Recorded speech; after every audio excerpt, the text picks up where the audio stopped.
Bismillahirrahmanirrahim. Saking semangatnya Sa'id ibnu al-Musayyib untuk melaksanakan sholat. Bagi dia sholat itu udah mungkin bisa kita bilang kayak konser buat kita. Sholat itu sesuatu yang ditunggu-tunggu banget, dibela-belain. Bahkan mau bayar berapapun dia rela, yang penting dia bisa sholat tepat waktu dan berjamaah di masjid.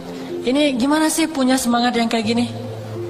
Sampai kita akhirnya bisa ketika mendengar suara azan itu bahagia gitu. Ketika menyebut nama Allah itu jadi tenang. Ketika disebut nama Allah kita dengar dari orang lain, kita jadi mantap. Innamal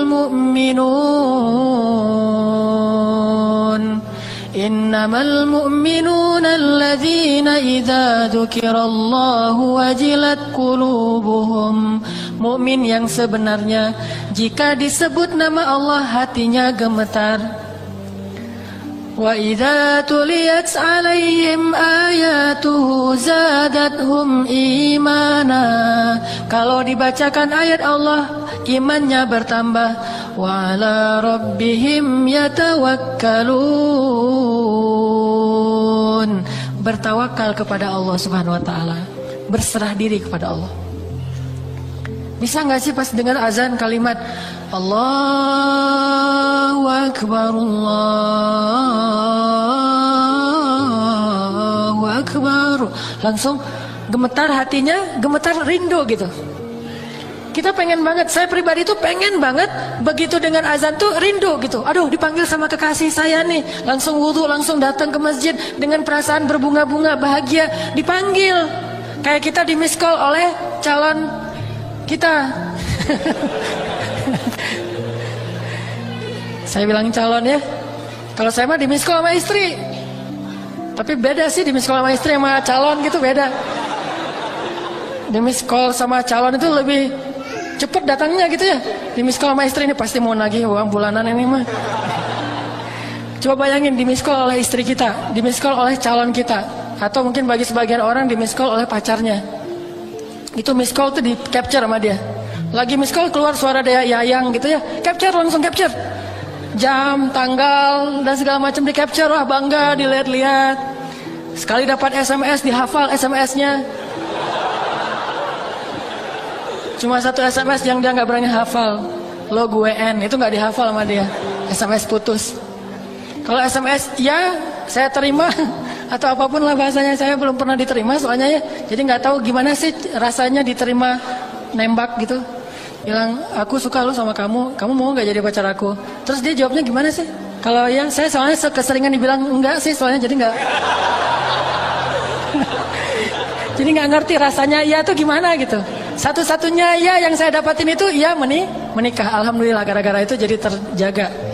Kalau iya untuk jadi pacar belum pernah, jadi nggak tahu rasanya gimana gitu. Yang sering tuh enggak malas gitu banget sih sama saya. Jadi gimana bahagianya kita mendapatkan panggilan dari orang yang menurut kita cintai, kekasih kita, idola kita dan seterusnya. Bayangin gak usah kekasih, idola kita aja nge-like postingan kita kan bahagia banget tuh. Ada 1000 like, 999 itu nggak berarti tanpa yang satu itu. Like dari idola kita banget gitu. Wah ternyata dia nge-like saya loh gitu.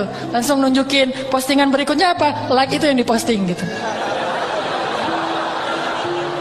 Jadi dapat like dari yang kita idolain itu di capture, diposting lagi. Di like lagi sama dia 2 kali, akhirnya dia malas juga, akhirnya dia unfollow.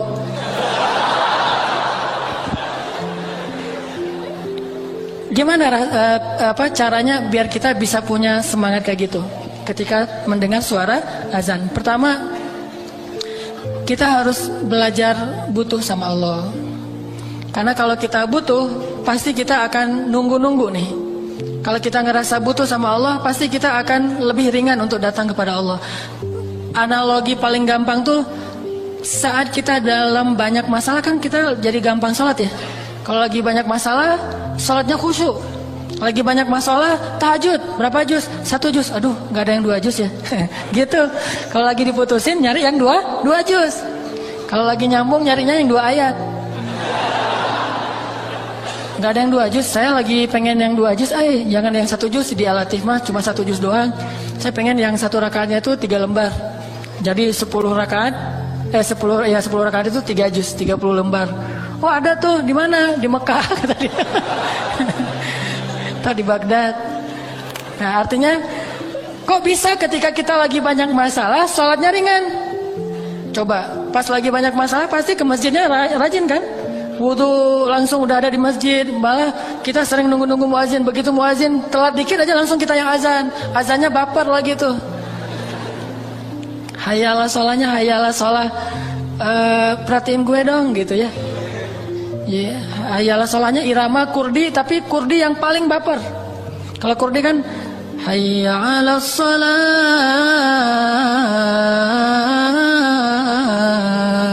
Ini lebih baper dari itu.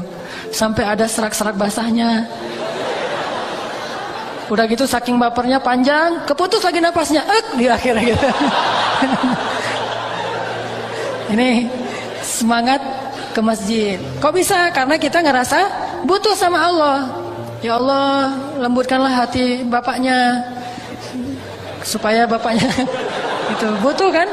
Jadi semangat. Lagi banyak hutang, ya Allah mudahkanlah saya dalam membayar hutang. Kalau perlu tolong lembutkan hati orang itu supaya melunaskan hutang saya. Gitu. Ini kan gara-gara kita butuh. Cuman kenapa kita selalu ngerasa butuhnya pas lagi ada masalah? Bukankah hidup kita itu sebetulnya dalam banyak masalah? Dan masalah itu sebagian besarnya kita belum sadari karena belum terjadi mungkin. Kita selalu butuh Allah Subhanahu wa taala, dan kadang Allah, bahkan bukan kadang, sering Allah itu menolong kita, menyelamatkan kita dari banyak masalah tanpa kita sadari, sehingga kita pikir nggak ada masalah. Padahal masalah itu datang kepada kita.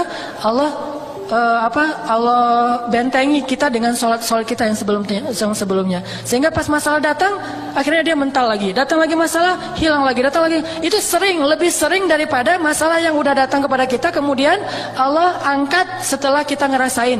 Malah lebih sering kita belum sempat merasakan masalah udah Allah angkat masalahnya, cuman kita nggak sadar.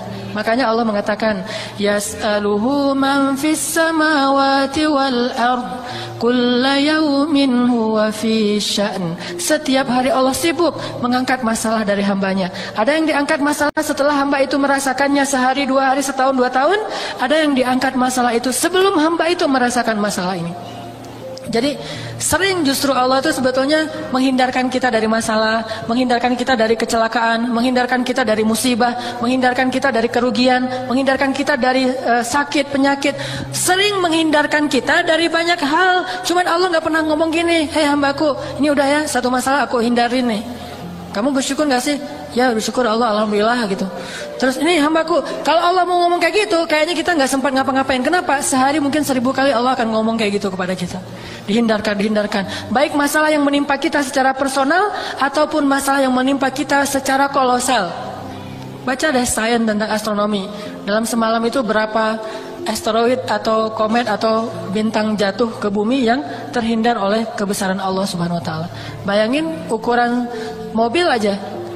Walaupun ukurannya gede terus pas sampai bumi karena terkikis oleh gravitasi jadi seukuran mobil, kena rumah kita, kan lumayan tuh. Bayangin kalau Allah tidak menghindarkan. Makanya Allah mengatakan di dalam Al-Quran, bagaimana kami menjaga kalian dari langit dan dari bumi.